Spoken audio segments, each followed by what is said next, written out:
Hey everybody, I'm Bob Bakert with Jazz Guitar today, and I have the honor and privilege of talking to the great Tom Hemby, and I'm really excited about this.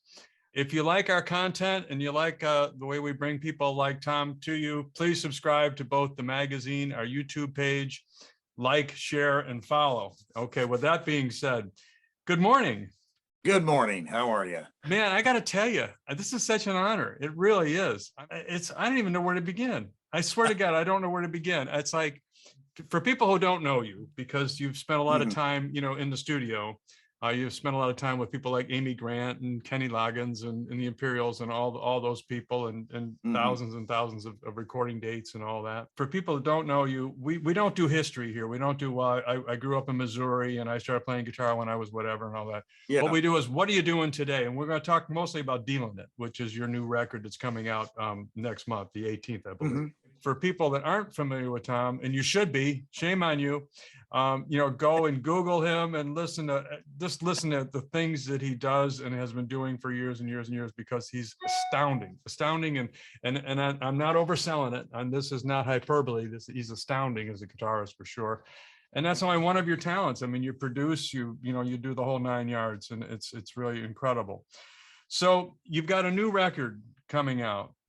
I know that you've been working with Mark Dalthit for like ever. Oh, yeah. Yeah, you can go back on YouTube from 11 years ago, and you guys are killing it. You've been doing it a long time. Bass player's Adam Nitti. Yes. Michael Whitaker is playing keys. You guys have been together a long time. And then I like the way you refer to the great Keith Carlock. Well, yeah, is playing drums. So, I mean, what a lineup. And you guys can't ask much better than that. Well, there are others, not better, but others. You know what I'm saying? I mean, that's a very, very high level group of folks that you're hanging out with, and you guys are killing it. Now, Afro funk, man. I listen to that tune, and I'm going, man, there is just it's so incredibly tight. And those aren't like easy passages. I mean, there's some serious stuff going on in there, and it's unbelievably how tight it is, and the tones that you're getting, and the whole 9 yards. It's freaking ridiculous. So let's talk about Dealin It. Okay. Let's talk about Dealin It. So why don't you tell our listeners about the project, and I'm just going to shut up and let you talk about it some. Well, this project came about.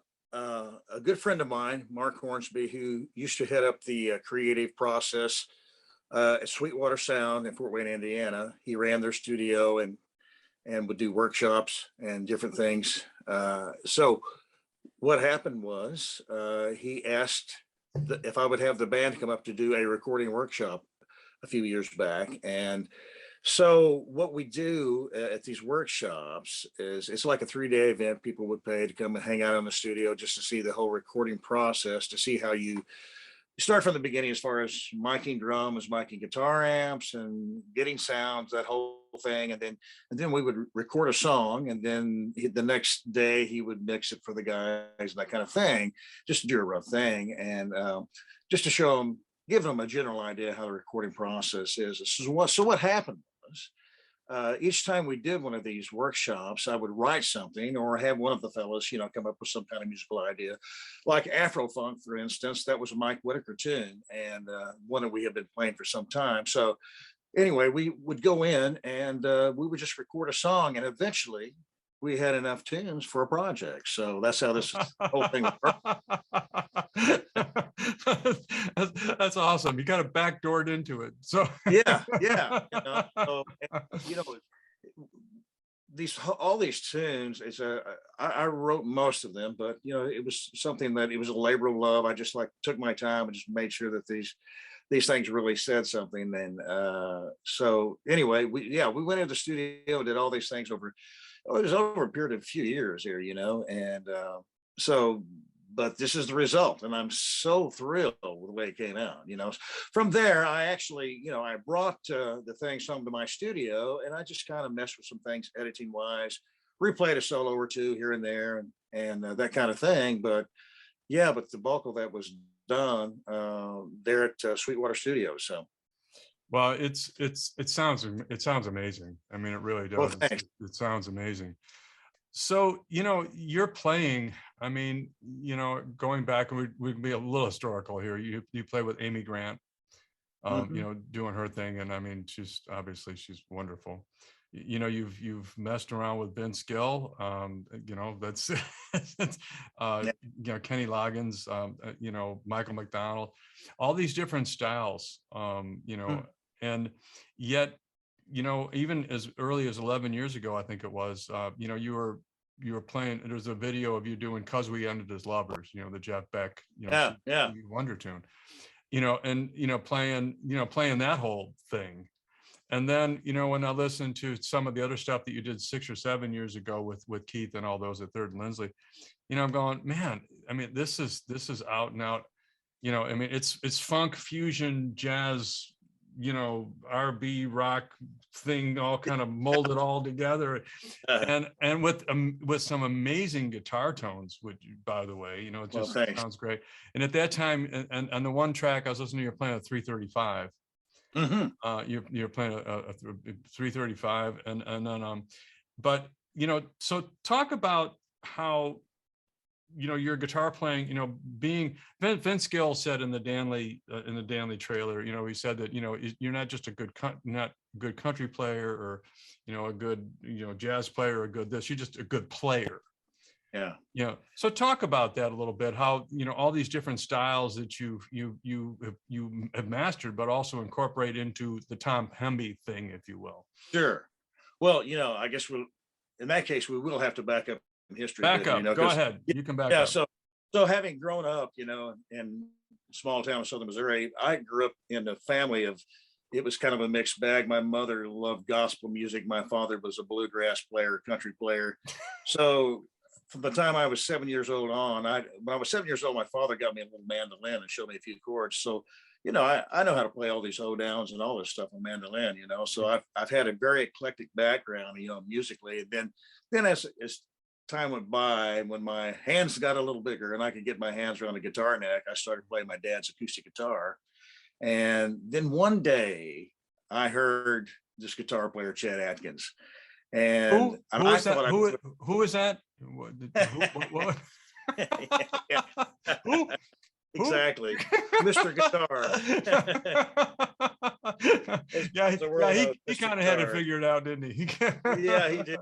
Well, I heard him play, and I thought it was two guitar players, and then I just became obsessed with knowing how to do that. So I used to sit around with my mom and dad's monophonic Motorola. I'm really dating myself here, and Yeah. just drop the needle, on recordings of his, and just trying to figure this stuff out. So I remember the one time I was working on this particular song, and my dad, said, "If you learn to play that, I'll buy you an electric guitar." Well, I like your dad.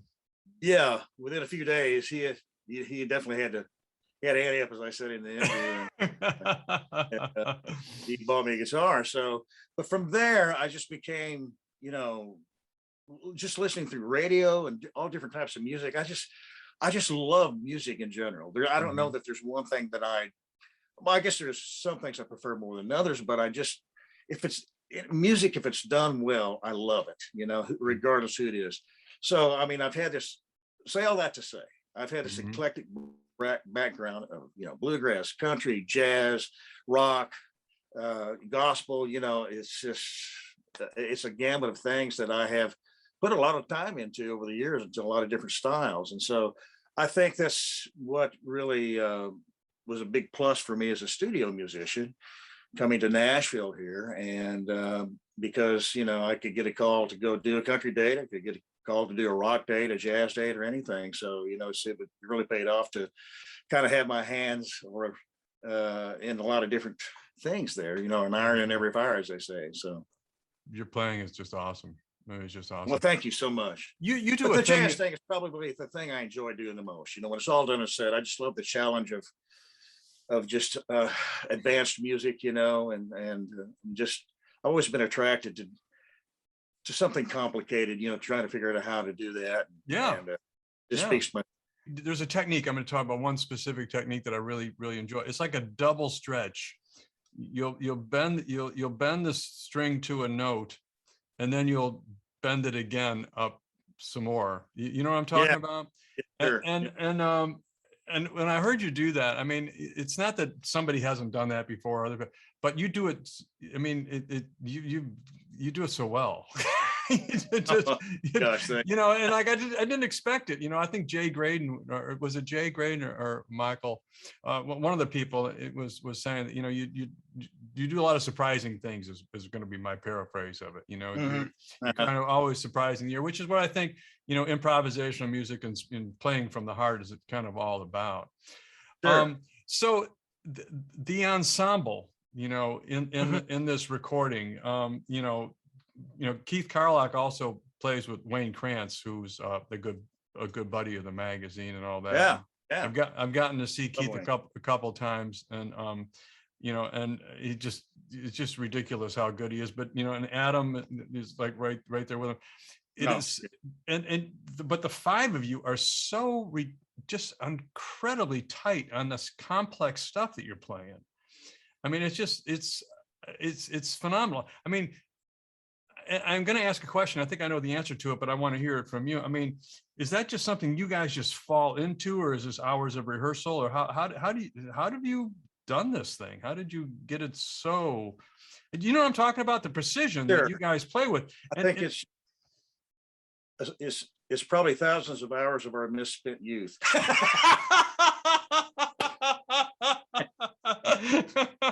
Sitting in the back bedroom and noodling all day. But you do it together. That's the point I'm making. Yeah. It's like, you know, it's pretty amazing when I pull these guys together to do a gig, you know, as complicated as some of this stuff is, a lot of times, you know, we may go for weeks or months and not have played. And through the COVID thing, we have hardly played at all. right.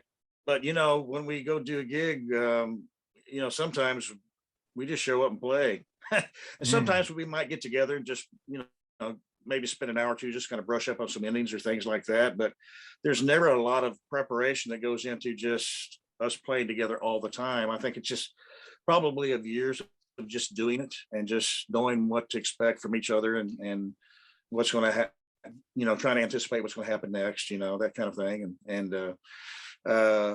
So yeah, it's just what we do. You built up a trust in each other. Yeah, you know, sure. you just built up a trust, you know, the years that you played together, It's like when Keith does some crazy drum lick, you know, at the end of the song or something, you know, where he's like ad-libbing just going out a meter and things like that.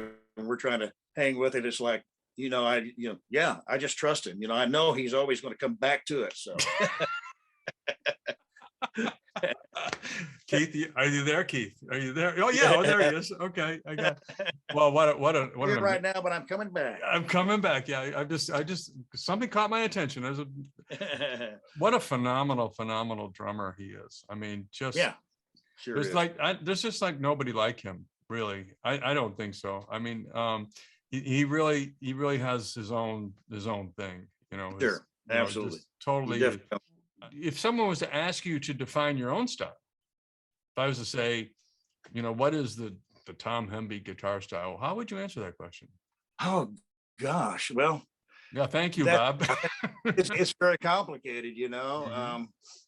You know, I've kind of through the years. Well, I'll back up and say this. You know, as a young player, the first probably 10 years of my life, I never ever used a straight pick, you know, to play guitar. I played with a thumb pick and my fingers. Right. And then when I got into the rock thing and realized there's a lot of great tones you can get by twisting the pick around and stuff, you know, I started doing that. And so what that has resulted in for me, it's like when I'm playing funk rhythm guitar, a lot of people don't realize that you see me holding a pick. But a lot of times I'm just playing with my fingers, like almost like a flamenco kind of thing. So, you know, right. I don't hear. 90% of the time when I'm actually playing, you know, like rhythm guitar on electric, I'm just using fingers. With my nails, I kind of get a tighter, snappier sound with it. Well, that's really cool. So are you playing a Strat more now than a 335, or what kind of guitar are you leaning towards for your own stuff, not for studio stuff, but for your own stuff? Not necessarily. This project, I probably, you know, played the three, well, actually it was a 355. It's a 1959 355 that I've got that I just love that guitar. It just has the original PAF pickups and the whole deal. But I love that guitar. Probably a majority of the album I recorded with that guitar. The And there 59 were tunes 355. that I used to Strat. There was one tune that I played a Les Paul, so. But yeah, that's kind of my go-to guitar for just great bluesy jazz. Does the 355 still have the Baritone connected? This one is one of the rare ones that they made without a baritone. Ah, okay. Yeah. All right. Very, very Yeah. cool. For those of you who aren't familiar with what a baritone is, it's a circuit in the 355 that had multiple, caps and things to change the tonality and all that. It was kind of a tone killer circuit, is what I call that. Bypass it, yeah. Yeah, So- I've never heard it sound good. I had a 355 as well for a long time, and I really loved it. So you're playing mostly 355, and talk about amps and stuff like that. Were you simulator or amplifier, or what were you doing? Well, most of the amps that I used on this project were amps that I profiled in my Kemper. So Yeah. I just took some time and just took all my amps, dialed them in like I wanted. And the Kemper has been a great thing, to use in the studio. So yeah, I did it all with the Kemper this time. So yeah. It's so funny how far that technology has come, isn't it? Oh yeah, it's amazing. It's I great. remember for years I've had all these big rigs and stuff, just multi-racks of stuff all wired together with mixers and that whole thing, trying to get all these effects going but it's all there in the box of the Kemper. As a matter of fact, I remember once a few years ago when I first got this Kemper unit, I got called to do some stuff for Trey Anastasio he was doing this project. It was a play, and he was doing the music for it. And for whatever reason, he just wanted another guitar player to come in and play on the tracks and stuff. So I got that call. Well, I was in the studio. I had my whole big rig, there of all the amps and speakers and stuff to mic. And it turns out most of the time we just referred to or deferred to, I should say, the Kemper. And yeah, it just because I had it all dialed in, it was ready to go, and it just had more presence to it and the whole thing. What amplifier did you start with? Was there a I have an AC30 that I have a great profile that I use quite often. Really? And then yeah. Wow. And then I have another amp, the third power. It's kind of a Marshall type tone that I use that a lot for power chord stuff, and which third power model do you have? It's I can't remember exactly what the model number is, but it's 100 watt. It's like a Marshall head kind of. Oh, okay, yeah. Right. I've got a Wooly Coates extra smanky that. Yeah. That I it's a little Princeton size thing with like about 38 watts, and I love that thing.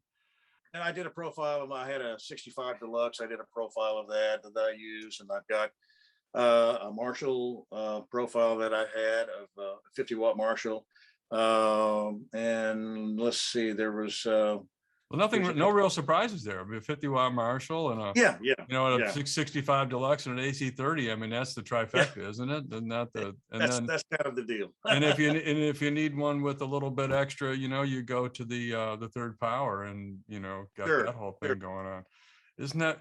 It's really funny that those three amplifiers, not to get into amplifiers too deeply, but those three amplifiers just seem to kind of cover the ground, They're kind of the food groups of amplifiers. Yeah.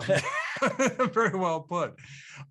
So typically, as far as like effects and things like that, you use, you getting the distortion right out of the amp, or were you using pedals with it, or you get your overdrives and things like that out of the Kemper, or were you, how did you achieve that? Sometimes it was straight up amp.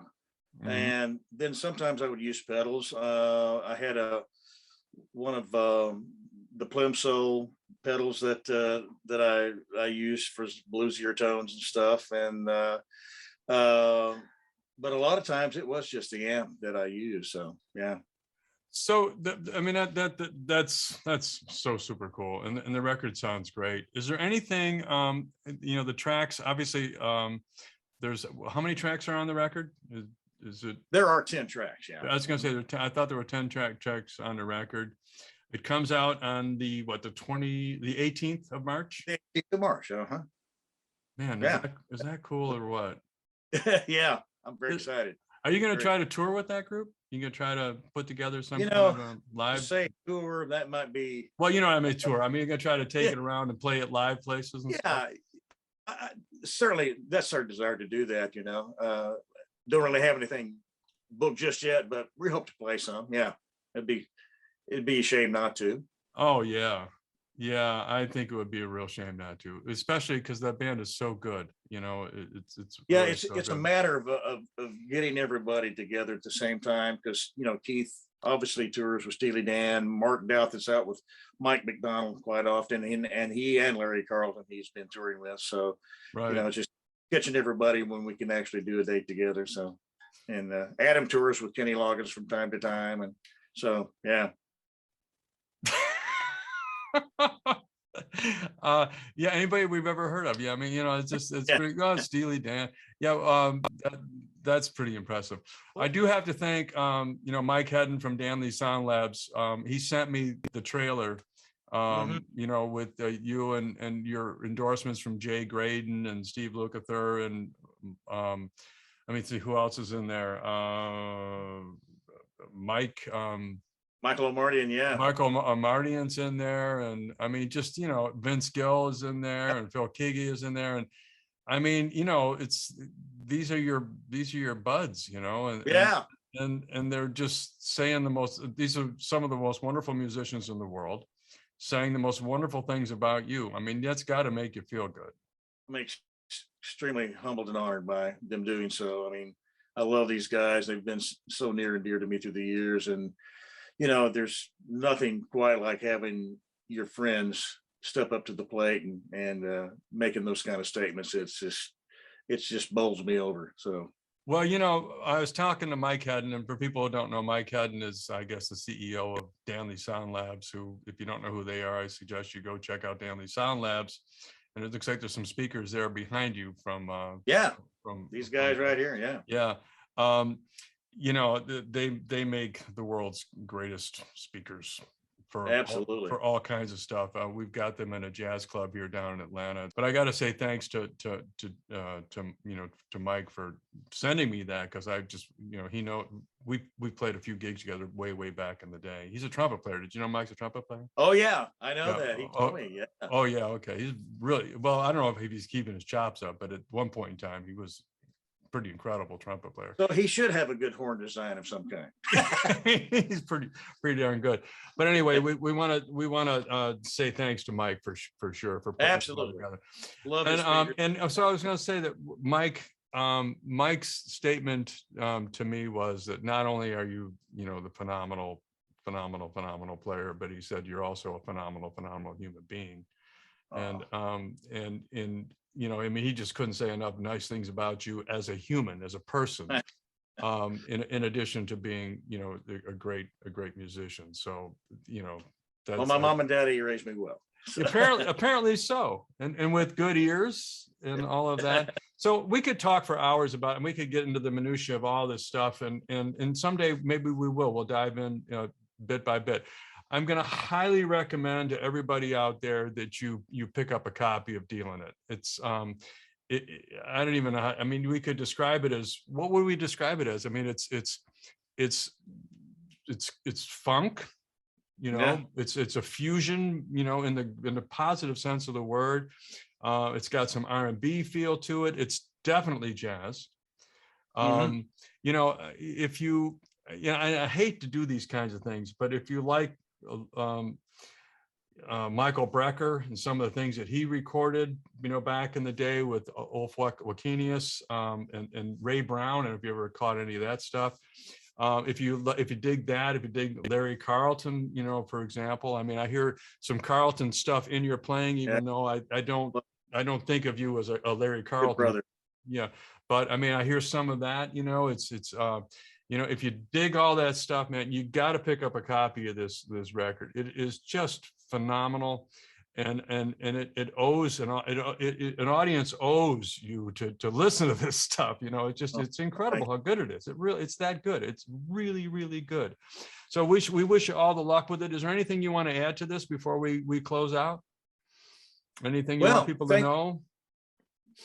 Not necessarily, other than, yeah, it comes out the 18th, and please pick up a copy. I hope you enjoy, and thank you so much for having me here today. Oh no, Yeah. this is great, man. What an honor. Great. What a privilege. What an honor. I'm so glad that we got this together, and God bless you, man, and good luck on this project and everything you're doing in the future. I really mean that from my heart. Thank you so much, Bob. See you later, man. For Bob right. Bakert, for Jazz Guitar Today, with Tom Hemby. Bye-bye now. See you. Bye-bye.